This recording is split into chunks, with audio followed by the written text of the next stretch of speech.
Bienvenidas una vez más. Hoy vamos a estar hablando de los ataques de pánico. Bien, ¿qué son los ataques de pánico? Obviamente son una vivencia de temor, genera mucha angustia, mucho malestar y hay una sensación de descontrol sobre las sensaciones del cuerpo, que son todo esto que después vamos a ver como sintomatología. Primero vamos a hacer una aclaración, más allá de que vulgarmente usamos de manera indiferente la palabra ansiedad, cuando hablamos de trastornos de ansiedad y de reducir la ansiedad o el estrés, bueno, la ansiedad per se en sí misma no es mala.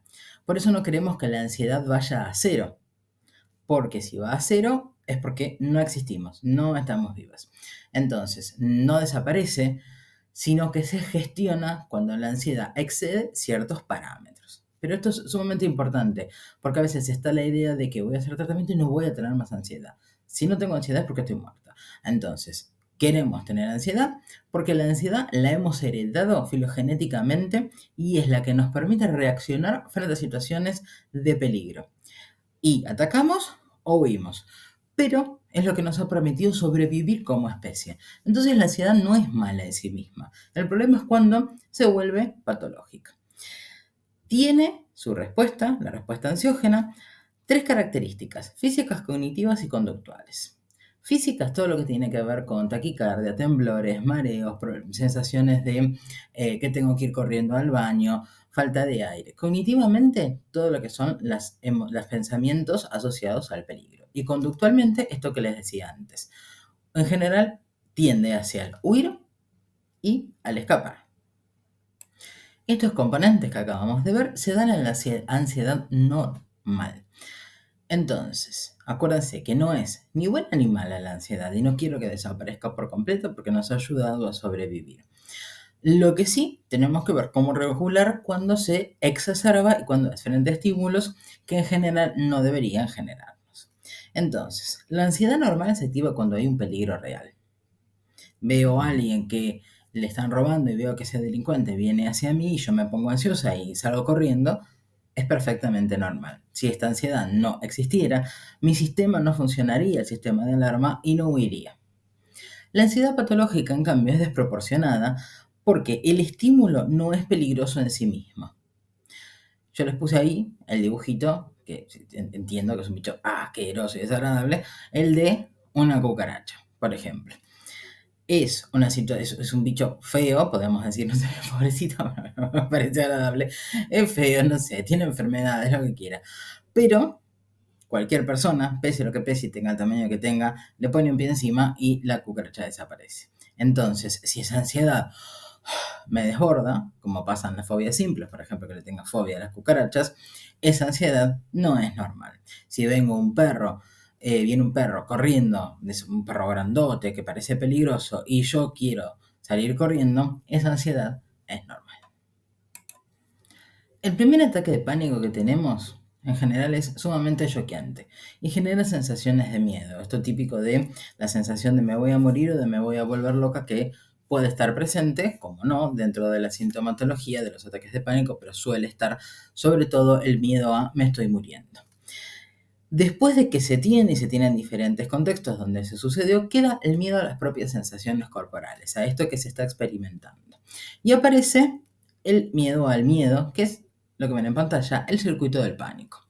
Hay un estímulo desencadenante interno o externo, tengo que ir a rendir un examen y mis pensamientos me dicen que no soy capaz, que no estudié lo suficiente, debería haber estudiado más, yo no soy tan inteligente.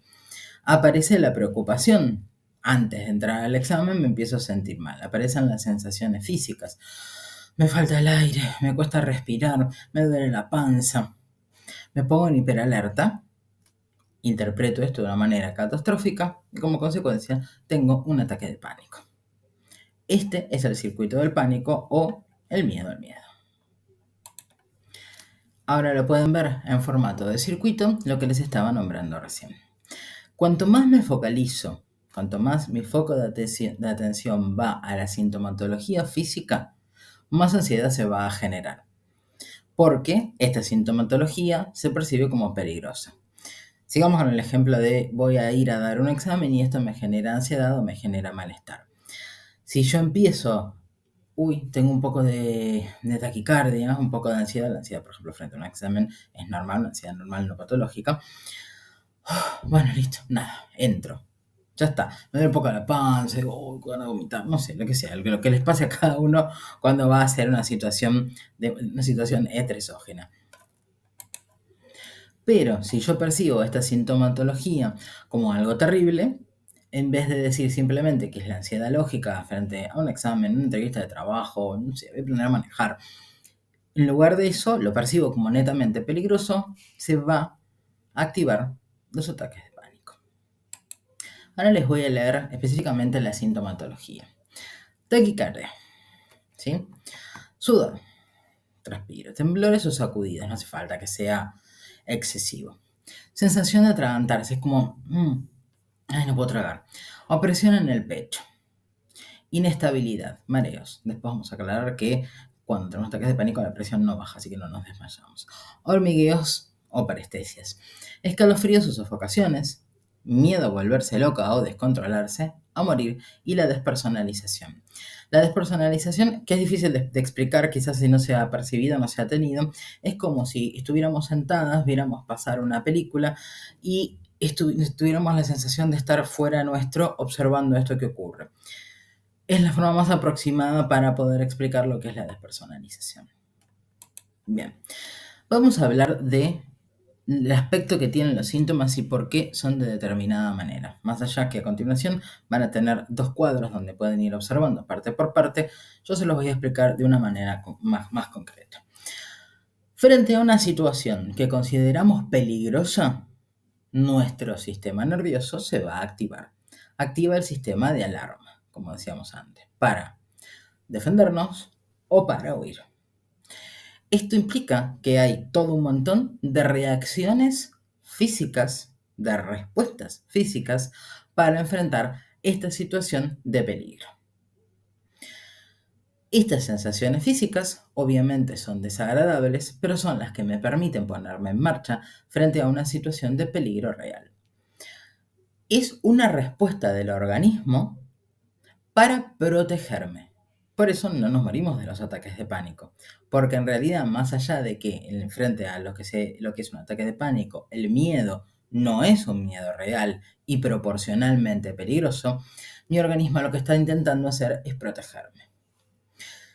Empiezo a tener taquicardia o sensación de taquicardia. No necesariamente si contamos las pulsaciones es que está acelerado el ritmo cardíaco. Quizás más de lo habitual para nosotros, pero no necesariamente es taquicardia. Taquicardia real, me refiero a taquicardia biológica. El corazón late más rápido porque necesita bombear más sangre. ¿Por qué? Porque necesita llevar oxígeno para proteger los órganos principales. Corazón, pulmones y cerebro.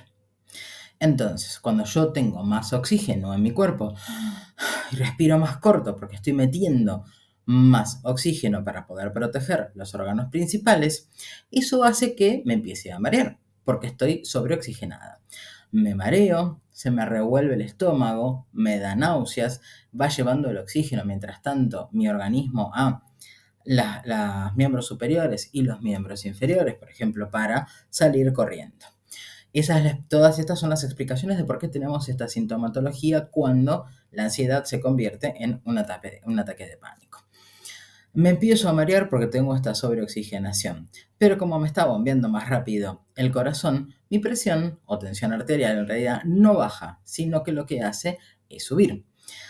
Como el organismo intenta liberarse de lo que genera peso, la sensación de que tengo que orinar o de que tengo que evacuar se produce porque lo que hace el organismo es intentar liberar peso extra para poder, por ejemplo, salir corriendo. Ese oxígeno que está llevando en demasía en mi sangre al resto del cuerpo es lo que produce los hormigueos o parestesias. Estas son las explicaciones básicas de lo que es la respuesta frente a una situación de peligro para atacar o huir. Esto mismo ocurre frente a los ataques de pánico, pero vuelvo a repetir, lo que lo varía es que en lugar de ver ese delincuente que viene y me viene a atacar y yo intento correr, me pasa frente a un examen, una entrevista de trabajo, subirme a un avión o una cucaracha. El peligro no existe, pero sí se vivencia, hay una percepción de que esa sensación es realmente peligrosa. Van a ver ahora los cuadros de todo lo que estuvimos hablando en relación a esto.